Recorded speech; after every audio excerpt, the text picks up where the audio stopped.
Continuing in section 2.2, in both of these cases, in these three graphs here, and these two top ones here, the y-intercept is 0, 1. So that right there is 0, 1, and that over there is 0, 1. Well, this one over here is just -1 because it got flipped over.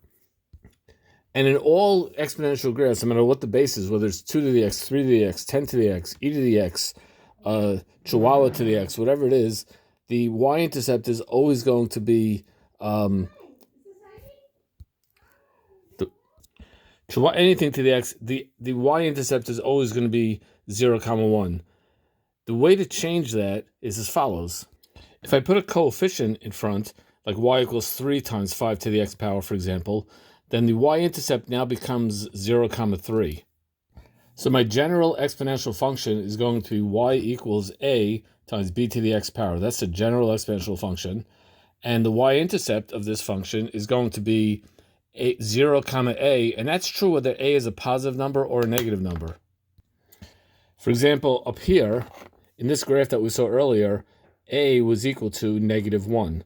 So, and the y-intercept is 0, -1. The y-intercept will always be equal to that a.